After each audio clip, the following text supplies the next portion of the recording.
The world of gaming is weird. Every month, GameRanx puts together the weirdest stuff that's happened because we love to gawk. Hi folks, it's Falcon, and today on GameRanx, the weird gaming stories of April 2021. Starting off with number 10, police found a Nintendo Switch in the park, and you might think the first instinct was, how do we find the owner? And when you think, oh, well, that wasn't their first instinct, you probably think, did the police steal a Nintendo Switch? Well, they did neither of those things immediately. And I don't think this qualifies as stealing at all, unless you're talking about like stealing the show. What they did, you see, is they beat all the high scores in all of the games and then found the owner of the Nintendo Switch and gave it back to them. Now, this was in Bountiful, Utah, which is, good on the police department there for not taking the Nintendo Switch and just enjoying it forever. Beating all your high scores before they return the Switch, the $300 thing you left in the park. That's a bit much, guys. Come on. Leave the Switch owner with some kind of dignity. It's just brutal, guys. At number 9, the director of Days Gone, in a very, I'm going to call this like not savvy to the culture of video gaming answer to a question. He decided that he was going to blame cheap gamers for if Days Gone doesn't get a sequel, which, by the way, is up in the air. It's not something that we know is going to happen or isn't. He doesn't actually have any effect on whether or not it gets a sequel either. He left the studio, so So anyways, he said this specifically. I do have an opinion on something your audience may find of interest, and it might piss some of them off. If you love a game, buy it at effing full price. I can't tell you how many times I've seen gamers say, yeah, I got that on sale. I got it through PS Plus, whatever. He basically acted as though this is the reason why the game won't get a sequel if it doesn't. That the game didn't make enough money, which, given that it was published by Sony Interactive Entertainment and that Bend Studio, the developer, is actually owned by Sony Computer Entertainment, keeping in mind it was a PS exclusive developed by a company Sony owned, that's not the reason it's not going to not get a sequel. To be frank, first-party titles are always going to be for pushing the Sony brand, and that's why PS Plus exists. So I'm sorry, you're wrong. Do they like making money? Sure, but those types of games are kind of an investment in their own platforms. And just basically blatantly taking a dump on people for not spending more money for a game when people don't have infinite money. I'm sorry, we don't all have director salaries, But whatever.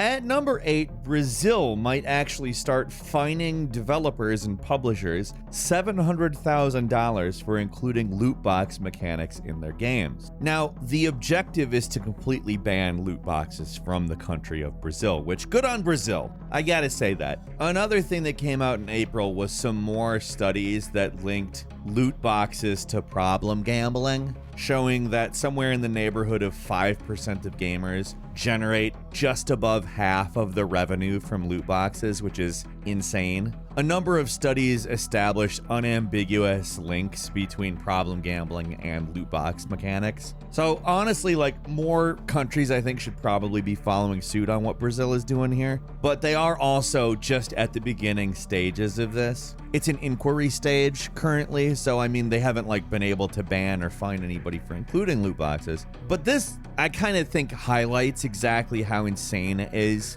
that for a couple of years, the gaming industry was just granted carte blanche to make as much money as they want, getting kids to gamble, more or less. Those same studies I mentioned a minute ago showed that over 40% of kids playing video games were opening loot boxes, which again, just to remind you, is gambling. It costs money. It's a gambling mechanic that you can't actually win because the things that you win are intangible and unexchangeable for anything in the real world. Just the whole thing sucks. Just end that practice entirely.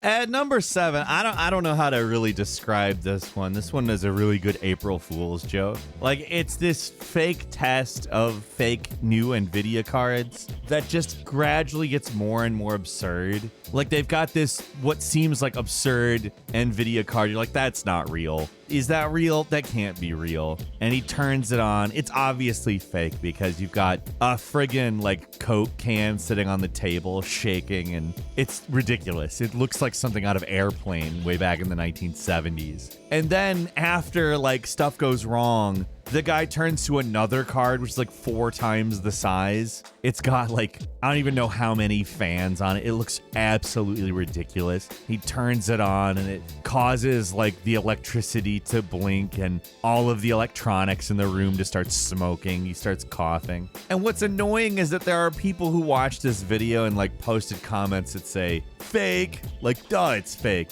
Of course it's fake. They posted on April 1st. It's silly. It's absurd. It's just a funny thing that somebody did. You don't need to debunk it.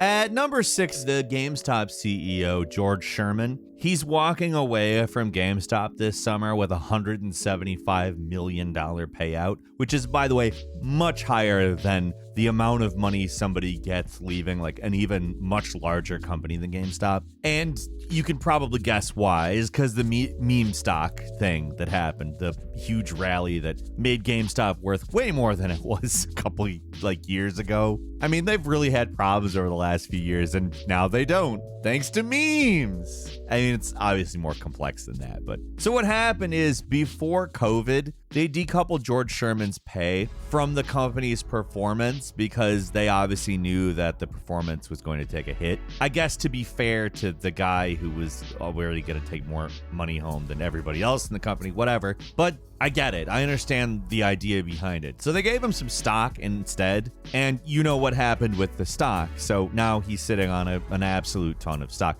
and he has more money than all of you watching and myself will ever see in our lives combined. Memes. At number 5, a guy playing as a hobbit in The Lord of the Rings Online, a 14-year-strong online MMO, decided he was going to reach max level without killing anybody. And he's been doing this for a long time. The name of the player is Cooking with Sim, who has either been cooking batches of 15,000 pies at a time or has been out collecting the ingredients necessary for pies. He's baked so many pies at this point, so many pies. But for all of you who thought that was not possible, well, it is. It's entirely possible. I actually hadn't even thought of it at all. Like, I think most players probably don't go, is there some way I could bake pies to reach max level? I think that's just not something that enters most people's brains. But congratulations to Cooking with Sim for not only having the idea, but delivering a lot of pies. At number 4, a thesis that came out of Boston University claimed that Mario Kart can teach us how to reduce world poverty and improve sustainability. I think the paper itself is the weird news. I don't want to argue against it or anything because I think anybody actually trying to think about how to reduce poverty is more or less good. I think that is a good thing to do. But it argues that a competitive kart racing game, especially the parts that make it addictive, can serve as like a blueprint for economic and social programs that would supposedly help create equity and beat poverty. And as much as I want to say like, yeah, hell yeah, man, they used a game to figure this stuff out. That's silly. It's weird that you would think, yeah, this game's got all the secrets to making the world less poverty oriented when, again, it's a competitive racing game. Competitive being the key word here. One side has to win and one side has to lose. I wouldn't use Mario Kart as the basis for removing world poverty is what I'm saying. Nothing against this guy. Again, heart's in the right place, but not sure you got it, man. At number 3, a streamer by the name of Carney Jared, who is, by the way, a phenomenal Guitar Hero player, 100%ed a track that was created in 2011 as a impossible to complete Guitar Hero song. The track was created literally as a joke. You were not supposed to be able to beat it. It was not supposed to be something anybody was ever going to do this with. When he completes this thing, he can't even believe it himself. He just has absolutely no idea how he did it. And I mean, if you watch the video, I don't know how he did it either. It's insane. What is going on? The fact that he could intentionally do any of that, when in all actuality, it just seems like random crap going on. I can't even mentally comprehend what is happening, and he 100%ed it. That is amazing. Well done, Carney Jarrett. Congratulations. Seriously, just well done.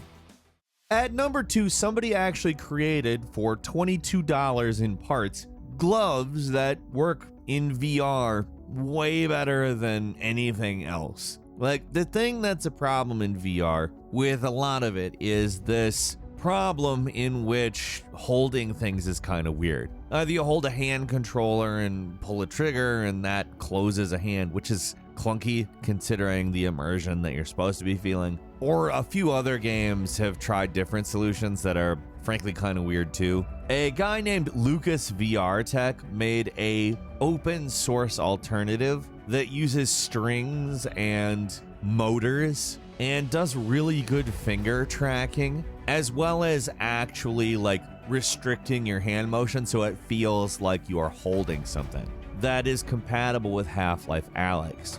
Like, in all honesty, look at how this thing works. It's brilliant, and the fact that it's open source is just, it's cool as hell. Good job, Lucas.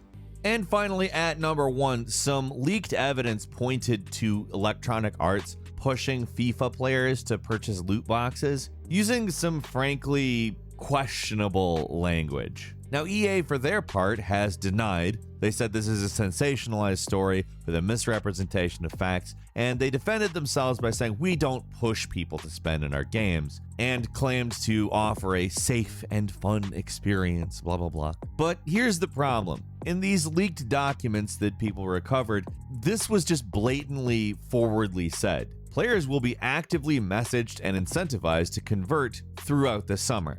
Now, if you know anything about business, convert means convert someone who isn't a customer into a customer for the most part. It may be used in some other context, but just to be sure that you understand. Even though they're like, yeah, it's sensationalized. I mean, that's a pretty blatant example of the thing that they're being accused of, is it not? I don't think anybody really likes over monetizing games, and we all know EA does the hell out of it, so But what do you think? Leave us a comment, let us know. If you like this video, click like. If you're not subscribed, now's a great time to do so. We upload brand new videos every day of the week. The best way to see them first is, of course, the subscription. So click subscribe. Don't forget to enable all notifications. And as always, we thank you very much for watching this video. I'm Falcon. You can follow me on Twitter at Falcon the Hero. We'll see you next time right here on GameRanx.